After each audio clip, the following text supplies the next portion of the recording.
Britain's next generation of emergency service recruits, chosen from a pool of thousands. Rookies like Police Special Amber, now tackling criminals head-on. I think it's made me a better person already, and I've not even been in that long. And lifeboat volunteer Gary, who's already played his part in a dramatic sea rescue. I've loved it ever since. There's a saying, living the dream, enjoy it. I'm glad I've done it now. Paramedic Sam's newly acquired skills are helping him save lives. I think I'm very lucky to have found something that I love to do and get paid for it. They've survived months of intensive training. Come on, let's move! Okay, mate, you can lift in the boat. They've been tested to their limits. Spray! Burning. Oh, please. Don't panic and don't worry. All to realise their ultimate ambitions. I really feel that this is a job for me. Join them for their first time on the front line. In today's programme, unstoppable force meets immovable object. It's the police! Amber and her colleagues send in the dogs to help bust a suspected drug dealer. Oh, a couple of bags of white powder. Yeah. A 999, a mum in agony, and a bewildered baby. Can Sam detect what's wrong? If you could score this 10 out of 10, what would you say this is? It's about 9. And potential disaster in the North Sea. Gary joins a life or death mission as a fishing boat sinks in freezing water. New police special Amber Louise Evans has been on active duty for 7 weeks. She's cuffed suspects. You're under arrest for suspicion of theft. Interviewed witnesses. How many did you say there were? And conducted searches. Today, the 20-year-old is preparing for her first dawn raid.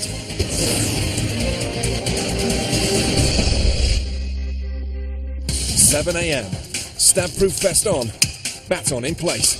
It's going to be no ordinary shift. Amber's taking part in a drugs bust. First up, team briefing. You're going to do the door for us. As soon as we go in, we'll lock them up on suspicion of being concerned supply of drugs. Specials are assigned constable tutors. Amber's mentor, PC Richard Whitehead, is taking charge of today's operation.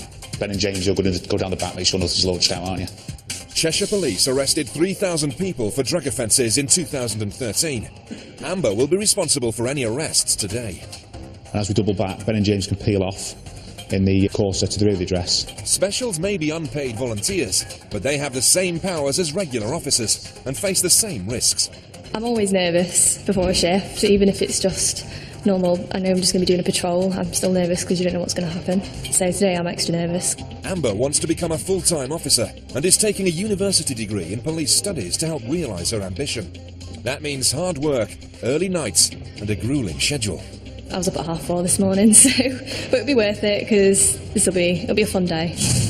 On Amber's most recent drugs raid, the operation didn't work out as planned. You're no longer under arrest. Despite a tip-off, no drugs could be found, and a suspicious tin hidden in the garden turned out to be a practical joke. That's obviously porridge and a Jaffa cake. But today, the police are more confident. This raid is based on solid intelligence. The intel that's come in, it seems to be very precise, seems to be very focused on what the problems are in the area. It's important that these sort of people are taken off the streets. Amber and Richard arrive at the target's address. They need to move quickly to maintain the element of surprise. Let's go. Their search warrant means they can enter by force.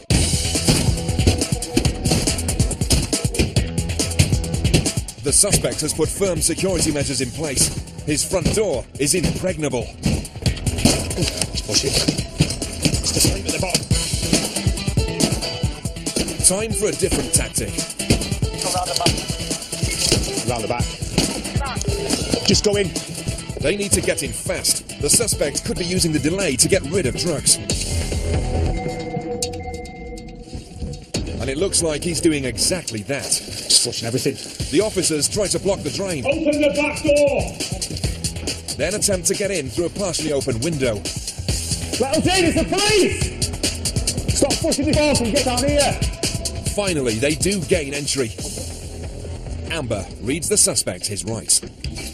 You're under arrest concerning the supply of controlled drugs. You don't have to say anything, but it may harm your defence if you do not mention, when questioned, something which you later rely on in court. Do you understand? This arrest is necessary for prompt and effective investigation. Amber's caution was word perfect. Now the search can begin. Sit on there, go in, cross there. Yeah, just sit down. The intelligence is proving to be good. The officers find cannabis strewn across the front room. On the floor there. But the police still need evidence to back up the more serious allegation that the suspect's a dealer as well as a user. We've got his phone, awesome. We'll go back down now and there. Let the dog do its business. If they find it, the suspect could face a lengthy prison sentence.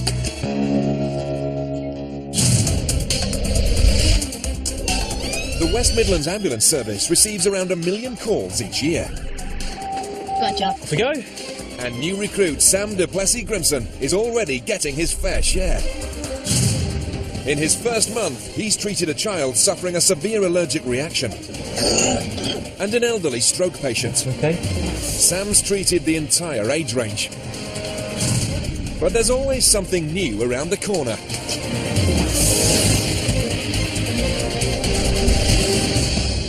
Sam's paramedic adventure began with a 6-week training course in autumn 2013. Best thing to get these off is hold that, press it and pull it off. The rookies were taught how to treat badly injured patients, Dressing pack goes directly over the wound. how to get to casualties quickly, As you're going down here, you're checking your mirrors while you're turning your head quite often, which is good. and how to respond if attacked on duty. Nearly 1,400 ambulance staff were assaulted in 2013. When you've got your hands closed and you crash into me, my arms will be pinned against my body. If my hands are open and you crash into me, you'll bounce off those arms. I do feel slightly prepared, but at the same time a bit sort of, I'm not completely naive thinking, yeah, I'd be the best and that sort of thing. Not at all, but it's just knowing that you've got to take every job as it comes. A month later, and Sam's on his way to a real emergency. Today, his shift partner is fellow rookie Ash Atkins. Okay, so what we got, bro? We're going to a red 2, female 28, with chest pain. 28, yeah. Sam and Ash became close friends during training, but this is the first time they've worked together. Sam's driving's good. He's done the course. He's always said to me that he was really good on the course, so I'll be judging him throughout the day. The call is classed as a red 2. That means urgent. So it could either be possible heart attack or maybe a panic attack. Yeah. Speed is essential. The patient is home alone with her baby. How far away? Oh, only 7 minutes away. Oh, hello, my love. Is it Laura? Okay, what's been happening today, my love? Laura's been in agony for 2 hours. Does it travel anywhere at all? No, it's just here. What does it feel like? Is it a sharp pain or is it? It sounds like it's just tightening and... If you could score this pain out of 10, 10 being the worst pain you've had, what would you say this is? It's about 9. About a 9, okay. Have you ever suffered from this before, my love? No. Laura was carrying her baby when the pain in her stomach first hit. It just took me and I couldn't hold him and I just went really funny. What's his name? Daniel. Daniel. Laura's blood pressure is soaring. As this could indicate a heart attack, Ash prepares her for an ECG. No talking for a second, just while we do this. It's nice and still for us. It's good news. The ECG reveals that Laura's heart is fine. There's nothing to do with the heart. So can you point to where the pain is actually at the worst? Just there at the minute. Right there. And it's not going anywhere else? No, it was in my stomach and it's here at the minute. Sam suspects the pain is due to either a stomach ulcer or gallstones. Might be something going on there, but it's quite difficult for us to tell because we haven't got any sort of machines or ultrasound or anything like that. Right. So my mate agrees it would be obviously a trip to hospital. All agree that hospital's the best place for Mum. As for baby, there's no one here to look after him, so he'll have to make the journey too. It's never ideal to take a child into hospital because of infection and that sort of thing, but if we have to, we can. Sam tries to ensure Daniel's comfortable. If he gets upset, it's likely to stress his mum even more, and that won't help her blood pressure.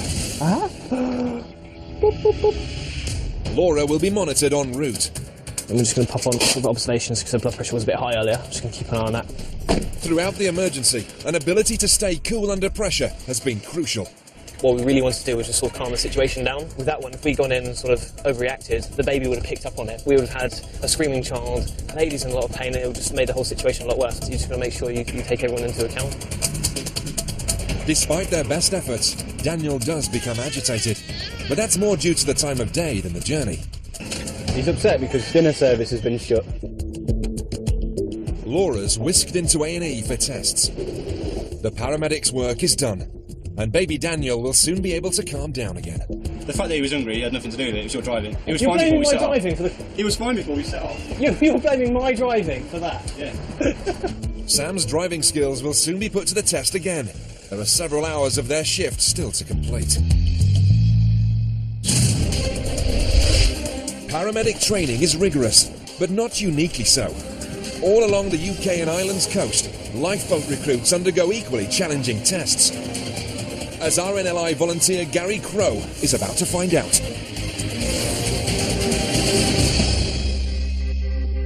Today, Gary and his crewmates in Dunbar are setting off for a man overboard training exercise.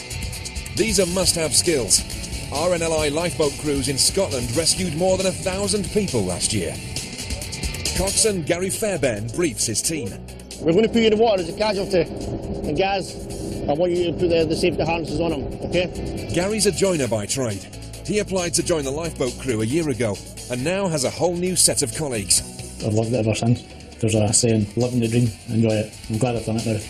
The exercise involves rescuing a casualty from the sea using a harness. As Gary's still on probation, pressure's on him to get it right.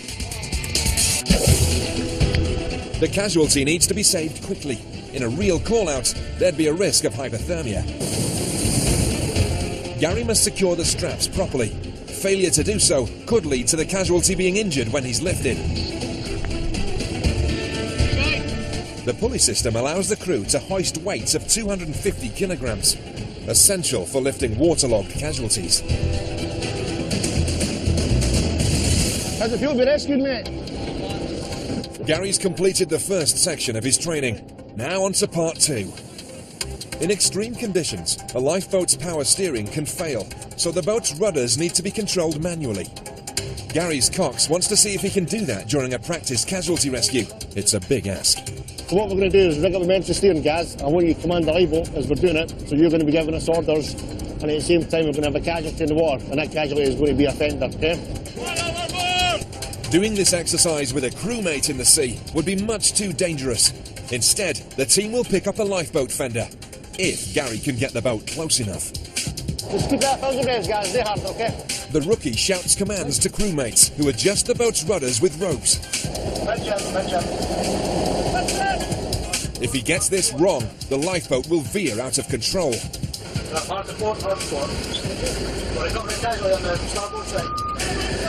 Gary's manoeuvring the boat perfectly. Come on, steer for that fender. Easy right back, guys. Easy right back. That's it, well done. Easy. Mission accomplished. The crew return to base.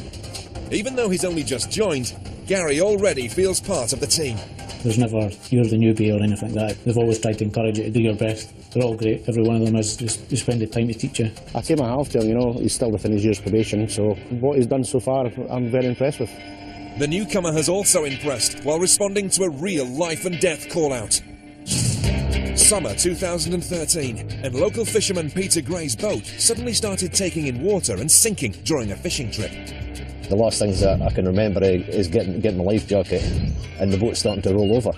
Peter just had time to radio a mayday before abandoning ship off the Berwickshire coast. Within minutes, the Dunbar lifeboat was scrambled, but there was no sign of the fisherman or his boat. You're fearing the worst when something like that always happens because you don't know what you're going to see or what you're going to go to.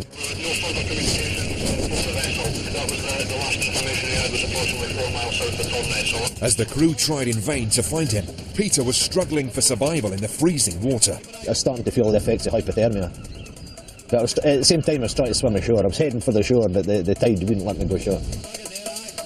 Suddenly the crew spotted his submerged boat, but as there was no sign of Peter, they feared the worst. It was certainly a shock because he wondered where he was. And at the time when I heard that there was nothing, no further communications were made from him. The lifeboat couldn't approach the stricken vessel. There were dangerous reefs close to the surface. Crew member Alistair volunteered to swim across to search for Peter inside the boat. We'll get our heaving line. Gary was charged with controlling the rope attached to his crewmate. Alistair's life was literally in his hands. When we were putting something in the water, that boat could have rolled over and sank and took Alistair with him. He was banging on the boat to see if there was anybody in. When I turned around, mate, can't find anybody. The whole boat, even from the distance I was, you could see everyone's face just drop. Then, suddenly, Gary spotted an object in the distance. What's that? What's that? Bit of it. Straight ahead. Right ahead. Right on our nose now. It was like an orange buoy in the water. There was something definitely different about it. It was like there was something else attached to it. The crew hauled Alistair back on board, then set off towards the shape Gary had spotted. By this point, Peter had been in the icy sea for 30 minutes. It's amazing how cold the water is when you're in it for that length of time. The closer we got to it, realised that it wasn't a boy, it was the casualty in the water holding onto the debris that came off the deck of the boat. When the lifeboat got close, Alistair swam to the exhausted fisherman. Then another crewmate jumped in to help. They managed to grab a hold of me and they lifted me aboard. The big thing that gave me a fright was how white he was. Somebody who's hypothermic, you heat them up too quick, you can actually kill them. Your training does kick in. Gary and his crewmates gradually warmed Peter up. His temperature slowly returned to normal. It was a good feeling anyway, to know that you've saved somebody's life, basically. Definitely glad the lifeboat was there that day. Yeah, it was the temperature of the water, it was a killer. In spotting the stricken fisherman in the distance, whilst holding the rope attached to his colleague, Gary had proved his worth to the crew. What he'd done was good, you know, he kept a visual on a 360 round about him and not just concentrated on that one thing, you know, which is quite easily done. But the rookie insists the rescue was a team effort. He refuses to take any personal credit. He got him home at the end of the day. He was able to go home to his family, and I think it was a pat on the back for everybody rather than just the one person. Cheshire Constabulary makes more than 1,600 drug seizures each year. Police Special Amber and senior colleague Richard are adding to that haul today. While a sniffer dog searches a suspected dealer's house, they ask him what they're likely to find. Is there anything you need to tell us, boys, about anything being upstairs, anywhere else in the house? Obviously the drugs there. That's all the personal smoke that I've got. That's all your personal smoke there? Yeah. The suspect insists all the drugs are purely for personal use. Police intelligence says otherwise. Amber and Richard go to look for evidence of dealing. Quite a nice place, isn't it? The sniffer dog has identified something suspicious. Amber checks it out and discovers a large quantity of cash. And that's not all. Bag of white powder? A couple of bags of white powder. Yeah. As well as what looks like cocaine, Amber finds another suspicious package. That might be either speed or ecstasy. The substance will be sent for forensic analysis. Amber's also found drugs paraphernalia in the drawer. Mirrors for taking it on. The razor for cutting it up. Pipes to smoke drugs and kit used to grind them up are also present. Cool. Right, get some bags. It may have been hard work getting into the house, but it was clearly worth the effort. When they were like bashing the door down, I was just like, because I've not seen anything like that before. I was thinking, God, if I was behind that door, I'd be so scared. As well as the Class A drugs and cash, Amber's found 2 mobile phones. These could hold vital information that will help police with their investigations. So it's a security phone, basically. The suspect's wardrobe is full of expensive designer gear. He doesn't appear short of money. How many pairs of jeans has he got? He thinks he's Liam Gallagher. Hugo Boss jacket. He's got quite a nice style, hasn't he? I think he thinks he's something. Amber, stop liking him. He's definitely going to the custody suite in his pyjamas, though. Time to take him in. See you shortly. All right. When they reach the custody suite, it's another first for the new special. Amber cautioned the suspect, so she must report the grounds of the arrest to the custody sergeant. He was locked up. Hey. Right, what's the arrested for? Being concerned in the supply of controlled drugs. Understood after caution. Necessities, prompt and effective investigation. Amber's report is impeccable. Also found 2 iPhones and we found a BlackBerry. Formality's over. She locks up a suspect for the first time. Richard is impressed by her work today. Yeah, bang on, yeah, perfect. Brilliant, spot on. At the end of the day, it's just like a sponge. You've got to soak up as much as you can and try and remember for the next time she comes out. Amber's made rapid progress as a police special. On her first drugs bust, she was full of nerves. You don't have to say anything, but it may harm your defence if you do not mention when questioned something which you later rely on court. Do you understand? Do you understand? But today, she's been assured and assertive. So you don't have to say anything, but it may harm your defence if you do not mention when questioned something which you later rely on in court. Do you understand?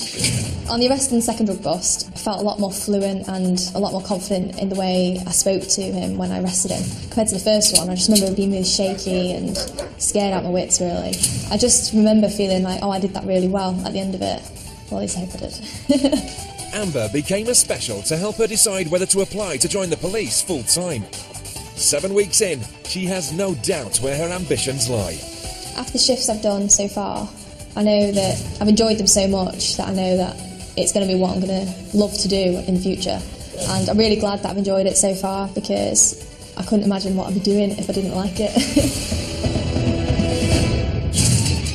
Back in the West Midlands, rookie paramedic Sam is nearing the end of his shift with fellow new recruit Ash. It's the last call of the day, and it could be their most challenging of all.